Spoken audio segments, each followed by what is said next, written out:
Hey friends, Wayne over here at the Ram Man Inc. Don't forget the ink. Hey, today I wanted to talk about some lockers for the Super 60 hubs. The big bearing hubs like on the Fords 2005 up. Our Dodge hubs, big bearing hubs 2010 up. So, here's your standard Ford Super Duty locker. Recognizable, as you can see.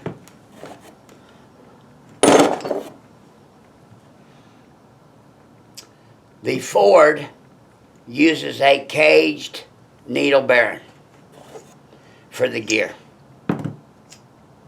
See it? The shaft gear turns in a needle bearing. It's a pretty good design. Like all locking hubs, they're not designed to be run full-time on concrete or anything like that. All we have to do is pop one of these apart. They just come apart real easy. Of course, now you can replace these bearings on the Ford Super Duties. That's right, you can. Most people don't know it, but we tell them. We got them right here, these Inas. So, the parts on the Ford are replaceable. You can rebuild them. They don't want you to know that, but you can. You with me? Okay. There. HK 45, 12, something like that. Pretty good unit. Used all in all the Super Duties. Got over 20 million miles. I remember them saying just a couple of weeks ago. Here it is, November the 18th, 2020. Yeah, so they do all right. Over here, we have the AVM lockers. They's made out of pretty much the body's cast.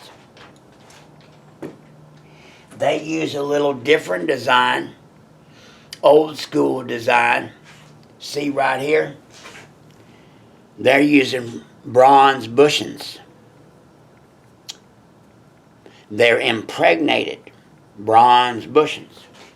You know, in 2.5 tons, 5 tons, and all the big stuff in old school, you know, the spindles use bronze bushings, and they use lots of bronze bushings instead of needle roller bearings. Bronze has a whole lot more capacity as far as strength capacity. The only drawback to them is, of course, they are not designed to run all the time, and they can heat up. So they're designed for part-time, you know, a few miles here, a few miles there, boat ramp, you know, delivering the hay in the muddy ranch, you know. They're not designed to be locked in and drive from Dallas, Fort Worth to Colorado Springs. They're just not. Never were. And if you do shit like that, you're an idiot. And you don't even deserve to have a four-wheel drive because you're too lazy and you abuse it. So get rid of it and get you a Prius. So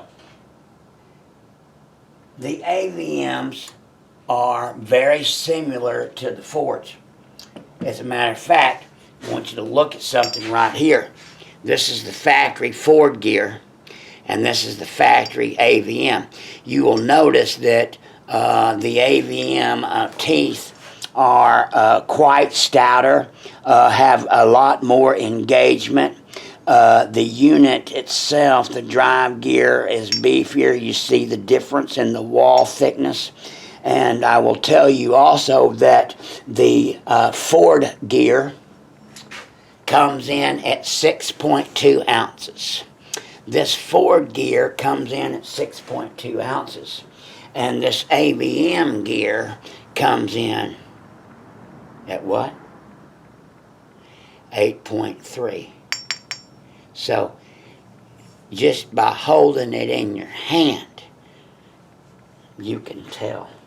And like I said, they run it in impregnated bronze bushings. I shoot a little WD-40 in there. And of course they're retained by these great big hardened steel washers and these newer style clips. It's a great unit.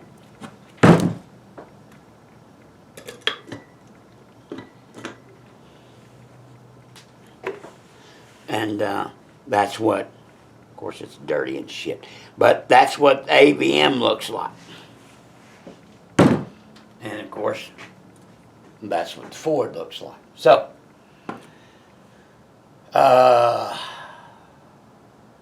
you tell yourself which one you think's better. If you're confused, maybe you should watch this again. If you're not confused,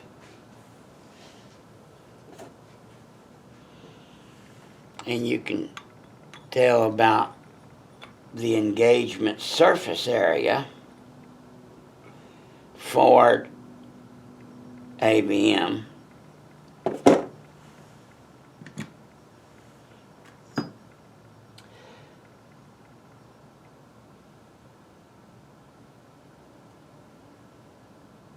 what's that?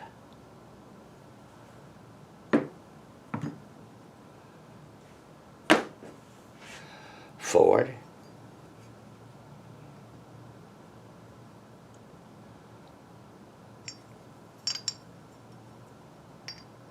You tell me. God bless you. God bless America. And happy trucking.